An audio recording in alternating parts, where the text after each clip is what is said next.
Om Swastiastu. Assalamualaikum warahmatullahi wabarakatuh. Shalom, namo buddhaya, salam sejahtera. Yang saya hormati masyarakat Buleleng. Di sini saya selaku Bupati Buleleng. Di ulang tahun Kabupaten Buleleng, di ulang tahun Kota Singaraja ini, saya akan menyampaikan program-program kerja, gebrakan-gebrakan, dan juga pembangunan-pembangunan di masa kepemimpinan saya ke depannya. Bapak Ibu sekalian, Kabupaten Buleleng ini adalah kabupaten terluas di Bali dengan luas 1.366 km persegi. Berdasarkan data BPS di tahun 2020, populasi masyarakat di Kabupaten Buleleng mencapai lebih dari 700.000 jiwa. Tentu bukan angka yang kecil. Maka dari itu, pembangunan-pembangunan, proyek-proyek kita dan gebrakan-gebrakan Kabupaten Buleleng ke depan harus menyentuh semuanya. Menyentuh 1.366 km persegi luas wilayah Buleleng dan menyentuh 700.000 lebih penduduk Buleleng. Buleleng memiliki kota, yakni Kota Singaraja, Bapak Ibu sekalian. Kota Singaraja saat ini sudah berusia 417 tahun, bukan angka yang muda lagi bagi sebuah umur. Kota Singaraja selain itu bisa disebut juga Singaraja Sakti. Dan juga program saya, program Kabupaten Buleleng di masa kepemimpinan saya dikenal dengan Pancakarya Sakti. Apa itu Pancakarya Sakti, Bapak Ibu sekalian? Jadi panca itu berarti 5, karya berarti kerja, dan sakti diambil dari Singaraja Sakti itu sendiri. Sakti itu merupakan singkatan, yakni sejuk, aman, kreatif, tertib, dan indah. Dengan Pancakarya Sakti kita benahi Buleleng lebih baik lagi. Pancakarya Sakti adalah 5 program kerja, 5 gebrakan, dan 5 proyek pembangunan Kabupaten Buleleng di masa kepemimpinan saya.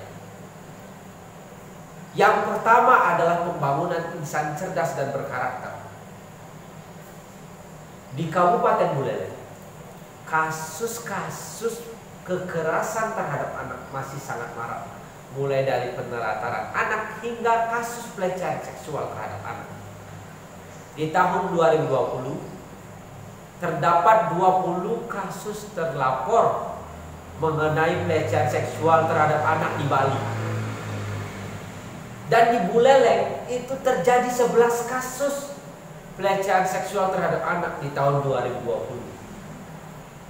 Bisa dibilang 50% lebih kasus pelecehan seksual di Bali itu terjadi di Buleleng. Angka yang sangat besar. Maka dari itu kita perlu memperhatikan anak lagi. Kabupaten Buleleng perlu meninjau dan juga mengangkat derajat-derajat anak di Kabupaten Buleleng. Bagaimana caranya? Saya dan juga bersama pejabat-pejabat pemerintah Kabupaten Buleleng akan membuat peraturan-peraturan sebagai payung hukum terhadap anak Kabupaten Buleleng. Saya akan bentuk peraturan bupati mengenai perlindungan anak. Kemudian bersama DPRD saya bangun peraturan-peraturan daerah yang mengikat agar anak itu tidak merasa disakiti terus. Maka dari itu, anak-anak Kabupaten Buleleng dengan payung hukum ini akan semakin berkarakter nantinya. Kemudian taman bermain anak di Kabupaten Buleleng masih sangat minim, sementara masih ada 1 Taman Yowana Asri. Di masa kepemimpinan saya akan bangun lagi taman-taman bermain anak sehingga anak-anak bisa bereksplorasi. Di mana taman bermain ini akan lebih luas dan juga fasilitasnya lengkap, nyaman, dan anak-anak berkenan untuk datang ke taman. Sehingga orang tua anak tidak perlu bingung lagi dalam mengajak anaknya untuk bermain, karena akan kami sediakan oleh pemerintah, disediakan taman bermain anak yang lebih luas dan lebih nyaman. Kemudian Buleleng sebagai kota pendidikan perlu direfokusin atau bisa dibilang difokuskan kembali dalam stimulus pendidikan. Situasi pandemi seperti ini, kuota internet harus dilancarkan kepada anak-anak yang masih sekolah. Yang putus sekolah kita sekolahkan. Kemudian fasilitas-fasilitas di sekolah yang rusak perbaiki, yang belum ada di sekolah kita beli, sehingga anak-anak merasa aman, nyaman, sejuk, tertib dalam menempuh pendidikan, sehingga terciptalah anak Buleleng yang cerdas. Dengan konsep kerja tersebut, saya yakin insan Kabupaten Buleleng akan menjadi insan yang cerdas dan berkarakter.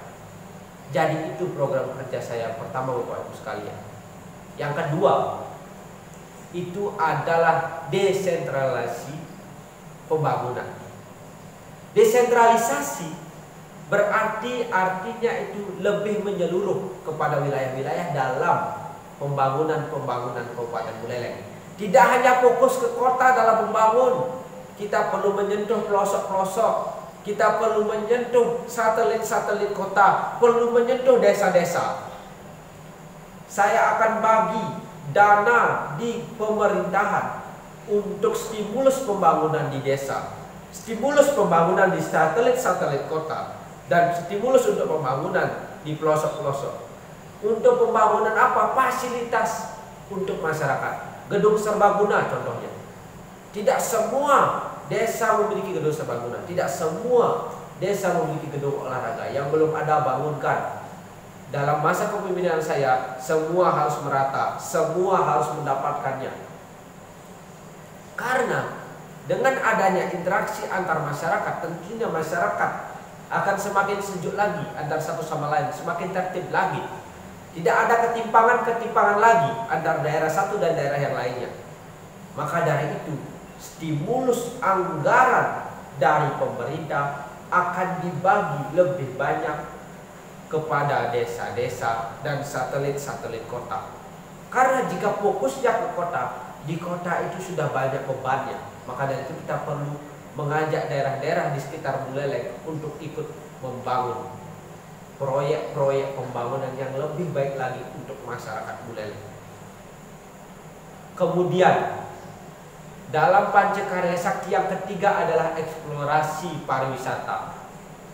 Berdasarkan data BPS, Bapak Ibu, di tahun 2016 Buleleng ini memiliki panjang pantai 159 km. Cukup panjang, cukup lebar dibandingkan kabupaten-kabupaten yang lain juga. Tetapi pariwisata pantai di Buleleng masih sangat kalah dengan kabupaten-kabupaten lain yang memanfaatkan pantai dengan baik. Apa masalahnya di pantai? Pertama, kebersihan, Bapak Ibu. Mari bersama-sama kita jaga kebersihan pantai. Kemudian fasilitas-fasilitas yang ada di pantai akan saya benahi. Saya akan minta untuk pejabat-pejabat berwenang di Kabupaten Buleleng untuk membangun pantai agar lebih nyaman, aman untuk para wisatawan dan untuk masyarakat Buleleng juga. Selain itu, kita memiliki air terjun, Bapak Ibu. Air terjun yang paling terkenal di sini sementara adalah air terjun Sekumpul.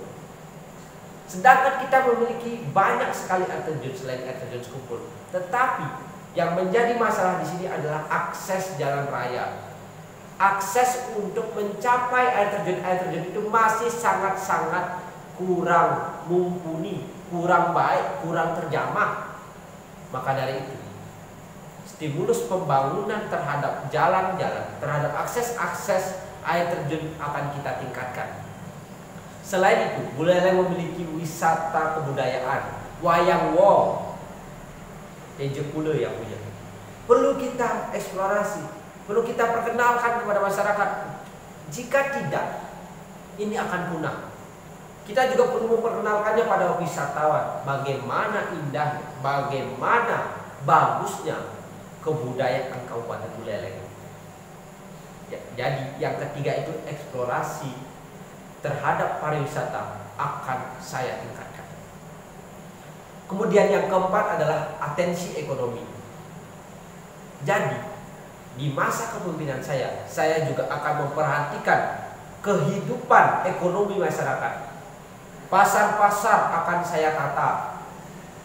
Sementara sudah bagus, akan lebih bagus lagi jika komplek-komplek toko, komplek-komplek warung, komplek-komplek jajaran dagang-dagang itu ditata juga, sehingga masyarakat mudah mengakses pasar dan juga masyarakat merasa nyaman ke pasar, sehingga aktivitas ekonomi semakin tinggi lagi.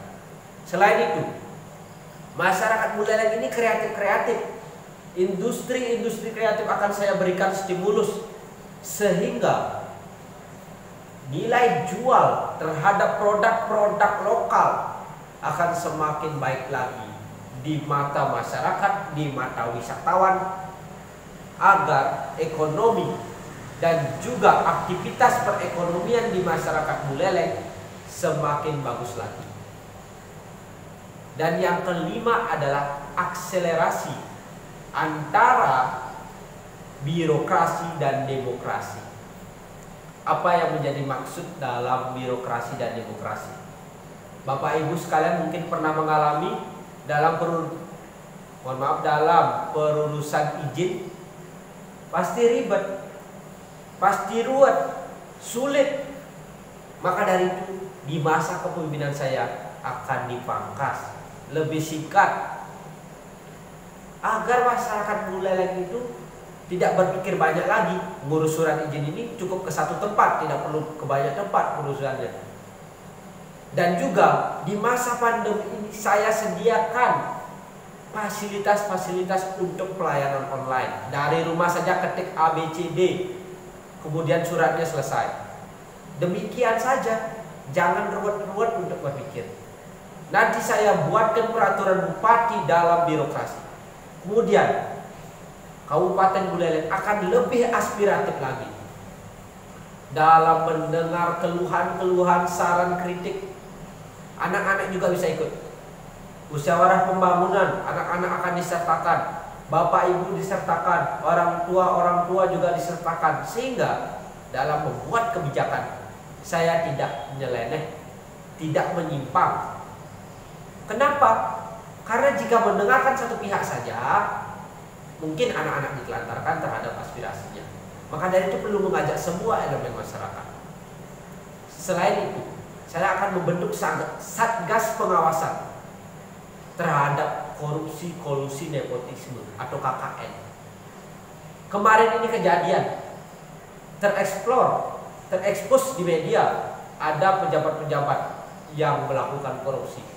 Maka dari itu pengawasan terhadap birokrasi demokrasi perlu ditingkatkan sehingga KKN ini tidak terjadi dan masyarakat Buleleng semakin sejahtera. Jadi 5 program kerja, 5 proyek pembangunan Kabupaten Buleleng, Pancakarya Sakti Bapak Ibu. Yang pertama, pembangunan insan cerdas dan berkarakter.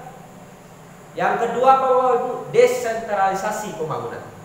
Dan yang ketiga, eksplorasi pariwisata. Yang keempat, atensi ekonomi. Dan yang kelima, akselerasi antara birokrasi dan juga demokrasi. Itu 5 program kerja dari Pancakarya Sakti yang akan membangun Buleleng menjadi kabupaten yang sejuk, aman, kreatif, tertib, dan indah. Itu harapan saya, itu harapan masyarakat Buleleng, itu harapan kabupaten kita tercinta ini. Kemudian kita bangun lagi Buleleng sesuai dengan tema HUT ke-417 Singaraja, yakni disiplin diri, membangun pertiwi. Itu perlu menjadi momok kita ke depannya. Jadi sekian yang dapat saya sampaikan selaku Bupati Buleleng. Harapannya masyarakat Buleleng bisa mendukung saya dalam program-program kerja saya. Hidup Buleleng dan semakin jaya. Om Swastiastu. Assalamualaikum warahmatullahi wabarakatuh. Shalom. Namo Buddhaya. Salam sejahtera. Yang saya hormati